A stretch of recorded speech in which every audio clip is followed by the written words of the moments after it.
So I'm going to go ahead and invite Greg on, and you'll stay on for the panel in case there's any questions. But Greg, do you and the panel want to come on now? Absolutely. Did you say you were going to answer some of those questions after that are in the Q&A or in the chat?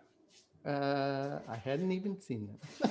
Yeah. If you guys can, actually, our audience, please use the Q&A. We have chat windows that are more for just direct chats between us, and the Q&A allows us to answer some questions offline as well as answer them live. Cool. Awesome. So again, thank you guys. Real happy to be the first panel up here. We got some really great experts up here. So we're going to talk about building and running big volumes. We'll talk about all size volumes. They have a lot of commonality between them. So I just wanted to thank you for joining, and I wanted to introduce our 4 panelists. We don't have a lot of time, so first up, we've got Igor Henrol, who is ICVR CEO. Igor has 10 plus years of experience in tech and gaming industries, managing development studios and building products. He has worked on multiple top grossing gaming titles. Next, you heard from Isaac. Isaac is xRstage's CEO. He's been involved in the LED rental industry for 12 years. He kind of just explained and talked about himself. But basically, he's worked on events from the Oscars to Billboard Awards and many others, and concerts, etc. Martin Rushworth. Martin is the CTO at Stargate Studios. Martin oversees technology at Stargate, which is a visual effects company specializing in virtual production. Stargate has designed, built, and executed flexible virtual production solutions for clients, including STX, HBO, ABC, and Amazon Studios. And then we've got Hardie Tankersley. Hardie is the VP of Visualization Products for Silverdraft. Hardie leads Silverdraft's work in real-time 3D visualization and rendering for both media and entertainment, as well as design. He was previously SVP of Innovation at Fox, where he managed streaming products and produced Emmy-nominated VR experiences. Welcome, guys. Appreciate having you. So we've got about, I think, 28 minutes now after these introductions, so let's get right into it. We're gonna go not hopefully too deep, but there's a lot of stuff to cover. So first thing I wanted to do is just, you know, the elephant in the room: virtual production. What is virtual production? Let's talk about the evolution of it. And it's such a broad term; it covers a lot of area. I'd like to ask what virtual production means to you. So let's start with Martin. Okay, yes, anything really which utilizes real-time computer graphics. Obviously, we're talking about LED walls today, so like in-camera VFX, but it can also mean kind of live action elements, composited with green screen. It can also mean previs. There's plenty of previs, which is also under the virtual production umbrella, and it can also mean mocap-driven animated characters in a real-time environment. But yeah, obviously we're talking about in-camera visual effects today with LED walls. Right. All right. Igor. I think just to add to Martin's, it's utilization of game engines such as Unreal or Unity for in-camera VFX, and that kind of, in our perspective right now, virtual production also like starts and includes in itself animation and previews for animation. Also, like there, in my opinion, there are like 2 main verticals, but which are merging together in virtual production and kind of one whole. It's previews and tech viz, which existed for a number of years and was utilized. And right now, what we're talking about is LED panels.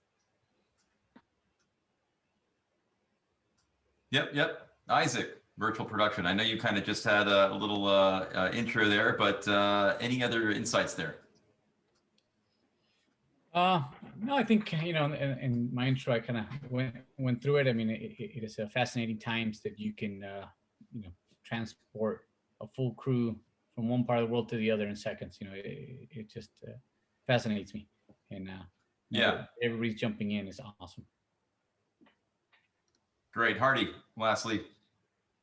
Yeah, I just want to highlight a few things to think about that you start to run into when you do this, which is super interesting. I mean, what you're taking is a VFX pipeline that maybe, you know, you used to render on a $1 million render farm and do 9 hours a frame. And now you're doing it at 60 frames a second in real time in the game engine. It's kind of a whole different system. And so, Igor and Martin could talk about the workflow of how do you take 3D assets and models that were developed for super high resolution and final production, and you got to engineer them into a world in which they can be rendered at 60 frames a second on a giant LED wall and processed through a bunch of different engines. And then the technical architecture of these stages is really important because you've got a lot of pixels on that LED wall, and you've got to push those pixels in sync with the camera shutter, in sync with any other displays, in sync with the motion tracking system so that the camera point of view is accurately rendered in real time. You've got to worry about lag between the camera movement and the wall display. You've got to get that down as fast as you can. And you've got to figure out how to manage and render these assets as fast as possible. So there's a lot of pieces, and Greg is sort of a hero in putting this all together. But the technical architecture of making one of these LED volumes able to do what you want it to do as a creative storytelling device, right? There's a lot that goes into it, and we're all blazing this trail every day, and that was what Ripple Effect was kind of about, was how can we kind of blaze this first trail through and use everything to the maximum of what it can do, and then spread that knowledge through the community so that we can all start to use these things. But these are all very new, very raw technologies, procedures, workflows, processes. I'm sure you guys can also talk about, and Catherine will talk about the change of process when you're doing your visual effects up front, as opposed to after you've shot everything, right? So there's a bunch of interesting changes that happen when you start to produce this way. But my sort of crusade is just about the technical architecture of the stage and making sure that it can do what it needs to do. Yeah, thank you. And that's a good point. Obviously, we have an entire program here today. Catherine is going to talk about a lot of the other what does virtual production mean with regard to how we used to do things, how we do things now, how much of the work is being brought from the post site up into the front. So we'll let her tackle all that. Here, we're just going to basically be talking about what it takes to build. And there are all sizes, right? And actually, Martin will talk about even non-volume work, right? There's virtual production covers a lot of areas. We're going to basically talk about what the core components are. We have some visuals as well to help with that, because some of us are very, very visual people. So let's talk about what it takes to actually build a volume and the types of volumes that are out there. Martin, I'm going to actually share that beautiful document that you provided me. Can everyone see this out there? Yep, I can. Great. So if you want to take us through this, Martin. Sure, yeah. So, just a couple of points on this. So really, when you're building an LED volume, the only constant here are the two elements in the bottom right. You have your LED panels and your LED processors, and the rest of it is really application specific. You can kind of see a fisheye view in the top right-hand corner of one of xRstages, one of Isaac's stages there. So really, yeah. So what they're providing is like the bottom two, and then the rest of it is really application specific. And then we've highlighted that here with the Ripple Effect workflow, which is an Unreal Engine setup. So, and in this we have a load of render nodes rendering the sections of the screen. We have camera tracking providing 6 degrees of freedom into like the Unreal Engine, and then we have like a station for the primary virtual production operator. We then have, so that we can make real-time changes to the environment. We have like a station for the tech artist. That function was performed by ICVR for Ripple Effect. And then we have kinetic lighting. Because we were doing like a full volume, we use very little kinetic lighting on this, but I just wanted to highlight that here, that you can take a video feed and drive DMX lights off your environment for extra lighting. And then we have, kind of like in terms of workflow, we were mostly using Perforce with a load of processes on the top of that to track the changes in our scene. And this is really like a classic, as of 2020, Unreal Engine setup with end display render nodes, using like a live multi-user session so that you can, do things like move objects within your scene in a real time. Yeah, that's the. And that's something actually also to make sure we highlight is there's been a lot of evolution here, right? Like anything that's starting out, people tend to do what's been done. Obviously, the success of The Mandalorian and other shows like that will often people, they'll look around and say, what's available? And they'll use that. There's an effort underway right now that DTC is undertaking, and many of us are involved on this webinar. In really profiling additional walls. We've got walls that are out there and we have ones that are emerging. A lot of this virtual production gear came out of the live entertainment space. Isaac said it perfectly. They're being morphed into something more that we need. On the other end, you've got Samsung and Sony with their Onyx and CLEDs for emissive theatrical display. And so I think we're trying to meet in the middle, right? We want something that has the right price performance blend. And so a lot of these things, as you say, GPUs are changing. They're rapidly improving. We've got the processors, we've got the walls, and then of course we have the camera. So this really isn't so much about how does it look to your eye, but how does the camera see it, right? It's going to record a live action in front of it. It's going to record the screen behind it, which might have a certain look. And so there's a lot of pieces in the chain to get right. Does anyone want to kind of further talk about some of these dependencies? I know we're talking about kind of an overall system, not just a wall or a processor. Martin, do you want to talk a little bit about what you're doing over there at Stargate, the various different modalities that you operate in besides just I just want to let the audience know what there is besides a volume. There's building a large volume works for a lot of cases, but it's not always what you need. So could you just talk a little bit about the other modalities out there, the other systems? Yeah, sure. Obviously there's your kind of Mandalorian style, huge volume, kind of high budget stuff. What we've been actually working on is doing a lot of in reaction to COVID, because there's a lot less travel going on with productions. We've actually done a lot more instead of utilizing big volumes. We've taken small screens and smaller setups and taken them to productions to do things like train shoots. So we have a production which is mostly set on like a rooftop, and then we are going there like a day a week so that they can shoot over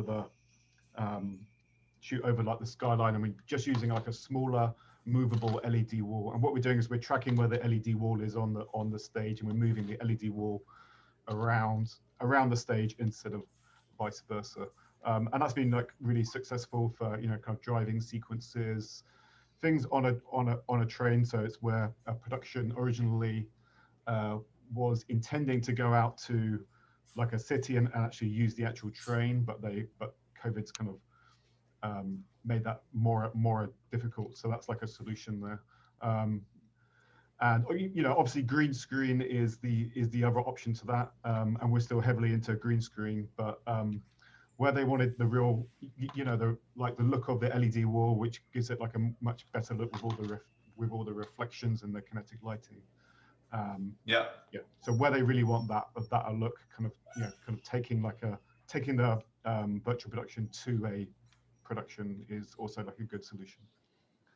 Right. It's one of the like when all you have is a hammer, everything looks like a nail, right? So it's the right thing. I know we're here to talk about big volumes, but just so the audience knows, there are other ways to accomplish something. You really have to get an expert like yourself and Stargate and ICVR, others that basically can apply the right solution. In many solutions, it is a volume, and XR has a very large volume. It's actually larger than the one that we started with on Ripple Effect. The nice thing about these is they're modular, right? So Isaac, you've been able to build various different sizes. I know when we first got there, you had ones that were tubes.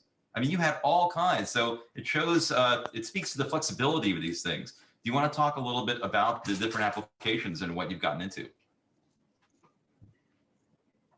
Yes, we started, we built a large volume. We saw that there was for a small volume and a larger volume. So there's different market. We decided to build one for the requests coming in. Musicals request something smaller without a ceiling, commercial thing bigger. So it really have and product you have to work with. So if you have a product that's not as high end, there's still a market for it. You just have to make sure you can connect to that market. Again, there is just like before COVID, every production company had their market in stages or XR stages. There will be there'll be multiple markets, and some will cater to one, some will cater to the other. Yeah. Do you mind if I show a couple pictures of your stage and some? I even have the tube, if you don't mind. No, please do. Okay, just impromptu while we're here. This is just to show you Isaac's nice car, but in front of his wall, and then also so here the gentleman we have from Stargate. We've got the volume there. You can see through the stage door. This is the tube. I think this is really amazing. This is just a great example of what you're not just having people drive into a big square volume, right? You're building something that is the correct application for what you need. At the end, I guess you have a DJ set up there, but that's fantastic, showing the flexibility of these panels. Yeah, that's an important part of the process. Is you sort of start with what kind of shots you want to get, and then you design your physical stage around that, right? So you've got to take all these considerations in what resolution is the wall. People get sort of fixated on the pixel pitch of the wall and the resolution, but that tells you, based on what camera and lenses you're using, how close you can get to it, right? And what kind of angle do you need against that wall when you're going to see color shift, right? So all these stages in the wall, you kind of want to configure it based on the shots you're going to need, how big and what shape, and curve versus rectangle and all that sort of stuff. So the one you saw in those photos was mostly rectangular with curved corners. The bigger one that's Isaac set up now is more of an arc, so you can bring in larger things and shoot static scenes. And then you also got to start thinking about a lot of people dealing with set extensions. If you've got physical objects that have to blend with the virtual world on the wall, where are you going to place those objects? How do they match the image that's going to be rendered? So there's a bunch of planning work that happens to help you for any given project spec out what kind of wall you're going to want. Right, and there's a lot of conventions out there. Just like anything that's starting up, there's a lot of don't do this, don't do that. And as you get into it, you realize, oh, wow, I can get away with a little bit of this or a little bit of that. Sometimes it's due to the fact that the panels are getting better, right? So one of the things, obviously, we know is don't focus on the actual panel, because then you'll see the pixels in the moire. So how you design it is very important as well. But the technology is constantly changing. So, everybody's encouraged to try different things, right? Yeah, and what kind of light and what kind of color do you need? Are you shooting a scene that's supposed to be outdoor and you need something bright as the sun, or is it all dark? And so there's different options for different looks with different kinds of panels and setups and calibration and all that. Yeah. We get some questions here, actually. I don't want to wait till the very end. Some of these I'm going to answer kind of after our panel, just because I don't want to take up too much of our time. But Tucker Elliott is asking, what technological improvements have happened in the LED volume space in the last 5 years that have made virtual production viable? So that's maybe Isaac or Martin. Well, the last 5 years, the two things, the pitch has gotten tighter. Everything. And the price has dropped. 5 years ago, a 2.6, to buy as many as you need to build a volume was almost out of range. So pricing has definitely been cut more than half in the last 5 years on high res products. Yep. Yeah, definitely the panels. Like a lot of these panels are actually being manufactured for huge buildings on like the side of for huge kind of signage on the side of buildings. So part of the cost decrease isn't just because lots of people are buying them for film production. Part of the decrease is because of their general use in other industries. Right. And the other big change in like the last 5 years has been, you know, kind of game engines and GPUs, which is, you know, kind of separate to like the LED walls. You know, game engine technology, real-time technology has really come into its own from, you know, from the game industries and from the live events. You know, there's lots of other software out there apart from Unreal Engine, like Notch and Touch Designer, which have, you know, kind of powered by, you know, kind of like NVIDIA and AMD GPUs have really come along. Yeah.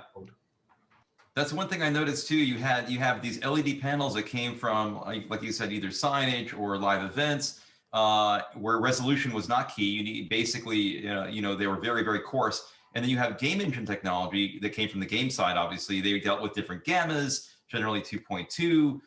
Now we're really using them in a different way. And so, you know, I know Rod Bogart, who's over at Epic and is on the ACES team, and others are trying to basically, you know, better utilize these in the functions that we're now using them for in virtual production. So that it's rapidly changing. Guys, some of these I'm going to answer when we're done, but there is one here that I think is really good.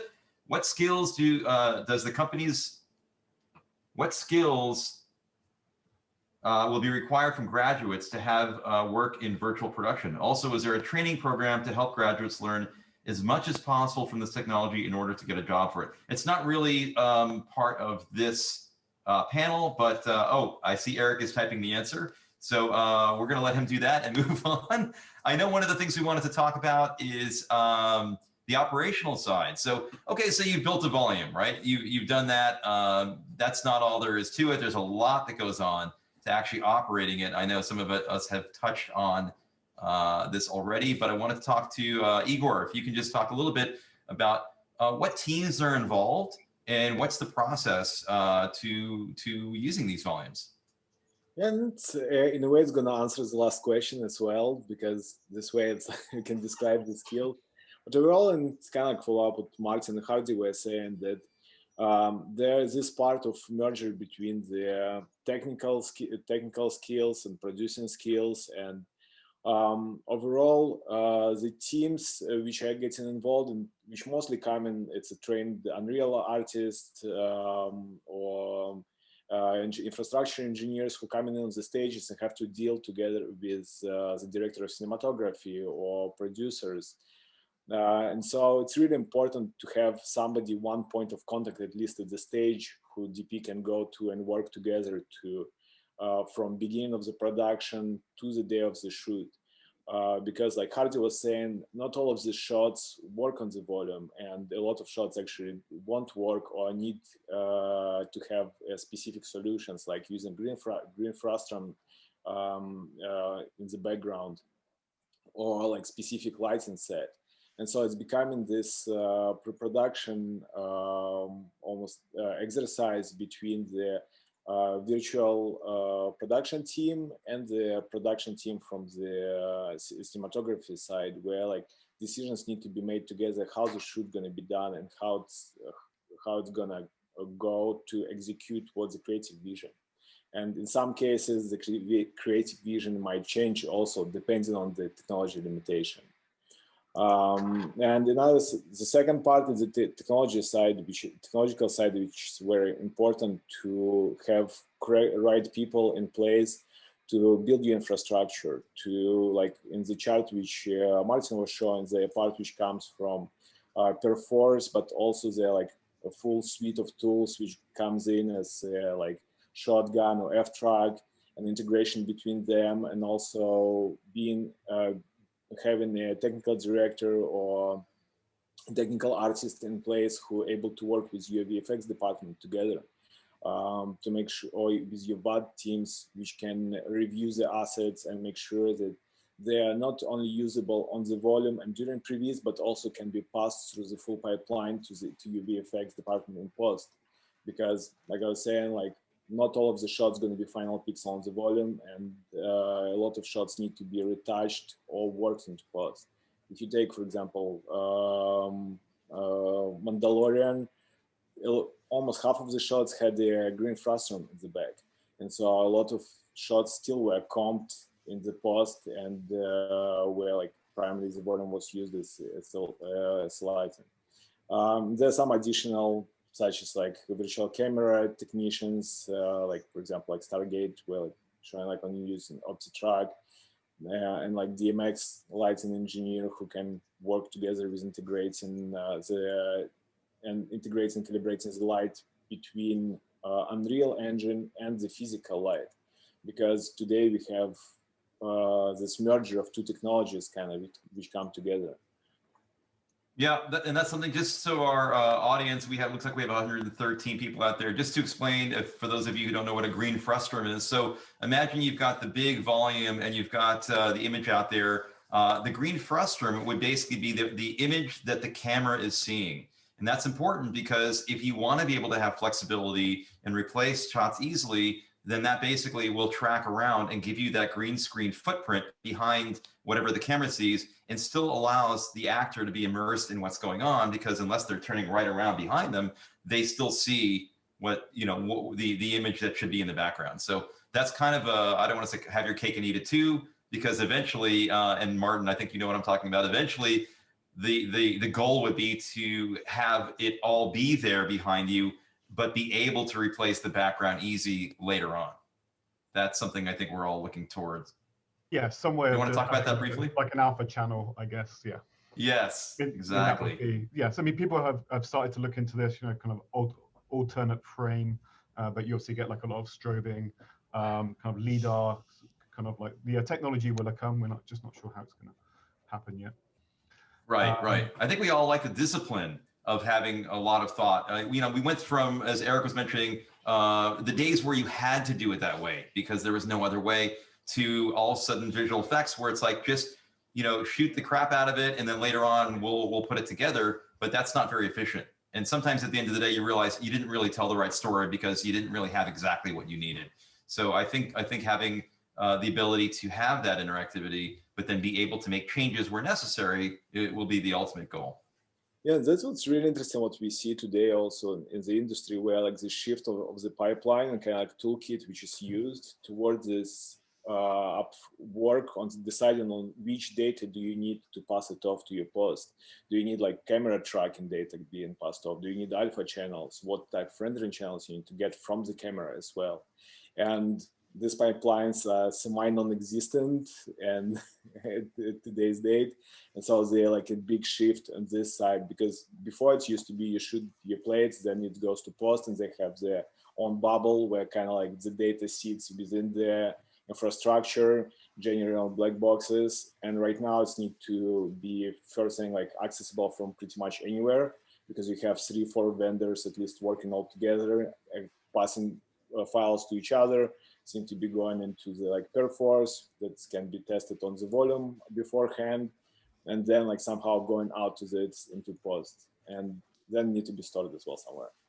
And that's a really good point. I know we only have another minute or two, but a really good point. One of the things you should make sure that when you've got a volume is that you have good internet access. It's not like a film stage where everything is self-contained. You are going to be dealing with those offset. For instance, Halon was actually working hand in hand. And so things like Perforce, which handle version control, are super important, because you want to make sure that people that are working on any of the content that could be all around the world are sharing it in a way that everything is tightly version controlled. So that's really important as well. We're not, like you said, we're not working in a bubble any longer. Eric, how are we doing there? About a minute left, so. Okay. I do see some new questions here again. A lot of these will be answered, and our panelists, please feel free to reach in and answer these offline. We can do that. I know that it's been tight. I thank you for all of your time. It looks like we're hitting at 1:45. Not to be Mark Cuban with the buzzer, but I'm going to buzz myself. Thank you so much, Greg. Guys, thank you so much for joining us. Thank you, Aaron. So yeah, I think it's really important is we are carrying on some of the work which Greg brought up. The ETC is actually working on a working group that looks at all these different major aspects, device profiling. what kind of testing content, how do different screens react. And so that's kind of the evolution. And you will see a much more detailed chart of different workflows and aspects of that in the white paper, which will be released coming up probably in about the next week or so. So we do have that just about finished and we'll be sending out. Next up, I got Zach.